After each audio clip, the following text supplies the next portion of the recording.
we are going to do an asana called as Utkatasana. Now this is such a asana where you have to raise on your toe. Now a person who doesn't have a balance or little senior citizen, they should always take a support, hold a chair or a table and do this asana very, very slowly.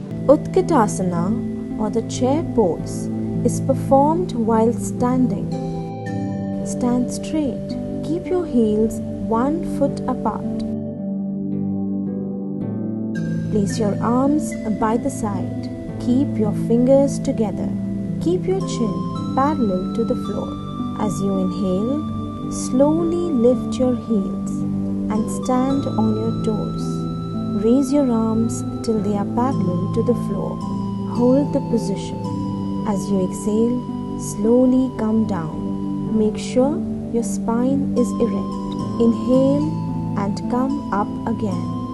Exhale and get back to the starting position. Let us perform the pose again.